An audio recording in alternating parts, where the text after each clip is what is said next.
Bonjour à tous et bienvenue pour cette nouvelle vidéo. Cette semaine, nous vous proposons de découvrir la série coréenne Squid Game. Je vous annonce tout de suite qu'il va y avoir des spoilers. Squid Game est une série télévisée de survie sud-coréenne sortie le 17 septembre 2021 sur Netflix. Le succès est énorme. C'est la première série sud-coréenne à s'imposer en tête de top 10 de la plateforme de streaming.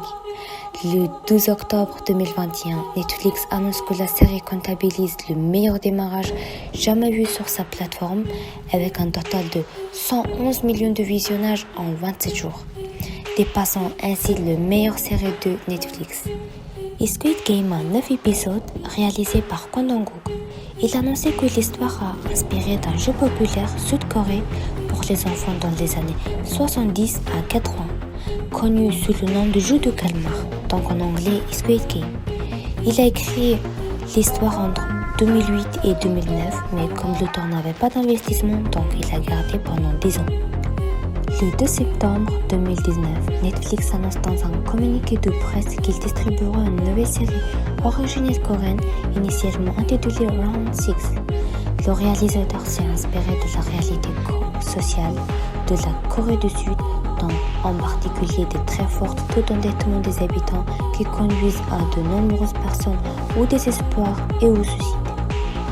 Pour les gens qui n'ont pas regardé la série, je vous fais un petit résumé. Donc l'histoire met en scène 456 personnages qui ont chacun des problèmes financiers et qui sont invités à prendre part à une mystérieuse compétition de survie, participant à une série de jeux traditionnels pour les enfants mais avec des issues mortelles. Ils risquent leur vie pour gagner le prix de 45,6 milliards d'euros. Je vous présente les 6 différents jeux de Squid Game. Jeu numéro 1, 1, 2, 3 soleil. Symboliquement, 1, 2, 3 soleil a beaucoup de sens en tant que le premier jeu, car il montre aux participants de manière vraiment traumatisante qu'ils peuvent mourir à tout moment. Ce jeu est parfait pour réduire le nombre de participants, puisque plus de la moitié des joueurs de Squid Game sont tués avant la fin du premier tour. Jeu numéro 2, Dalgona, le biscuit au sucre. Traditionnellement, c'est la personne qui achète le dalgona parvient à manger autour de la forme au milieu sans la casser. Il recevra un deuxième biscuit gratuit. C'est le défi lancé aux joueurs, mais la récompense pour un repas réussi est la survie et la punition pour un échec est la mort. Jeu numéro 3, le tir à la corde. La compétition se déroule en équipe dans un jeu mortel de tir à la corde. En Corée, ce jeu est souvent joué entre les côtés est et ouest des villages. Les gagnants sont censés obtenir une meilleure récolte cette saison. Jeu numéro 4, les billes. Les joueurs se mettent par deux pour gagner tous les billes de l'autre avant la fin de temps imparti. Le joueur qui n'a plus de billes à la fin du jeu meurt. En Corée, les jeux de billes est très connu et que les billes peuvent être jouées de nombreuses façons différentes. Comme dans l'épisode 6. Le jeu numéro 5, le jeu des carreaux de verre. Ce jeu est inspiré de la morelle et d'autres jeux de so similaires à des siècles dans l'Inde et la Rome antique. Cela représente à quel point la compétition est truquée contre les joueurs, car l'animateur de Squid Game éteint rapidement les lumières lorsqu'il voit qu'un concurrent peut faire la différence entre te faire tromper ou non.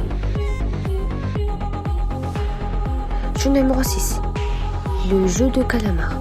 Il y a deux équipes, l'attaque, qui doit atteindre un espace spécifique à l'extrémité du terrain de jeu, et la défense, dont le rôle est d'empêcher cela. Ces jeux étaient très populaires en Corée dans les années 70 et 80, l'époque à laquelle la plupart des personnages principaux de Squid Game étaient des enfants. Le créateur de Squid Game, Kwon Dong-wook, a déclaré dans un interview qu'il avait choisi le Squid Game comme défi. Et par son dernière compétition, il voulait commenter le mieux les aspects de la société moderne. C'est une façon sinistre de terminer Squid Game.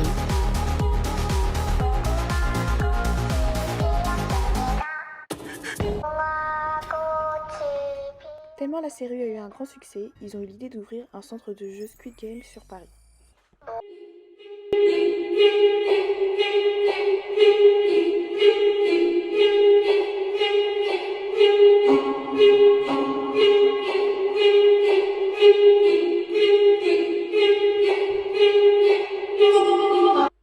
Au-delà du succès planétaire de la série, qui permet aux téléspectateurs du monde entier de découvrir le cinéma sud-coréen, c'est l'impact sur la jeune génération qui sont particulièrement inquiétants. En effet, plusieurs incidents dans les cours de récréation ont été recensés avec par exemple le jeu 1, 2, 3 soleil, de manière violente où le perdant se fait frapper par tous les autres joueurs. Mais malgré ces incidents, la série apporte aussi beaucoup de joie sur les applications comme TikTok ou autres applications, avec des jeux et des recettes de biscuits utilisés dans la série, ou des jeux où il faut découper le biscuit Squid Game sur TikTok.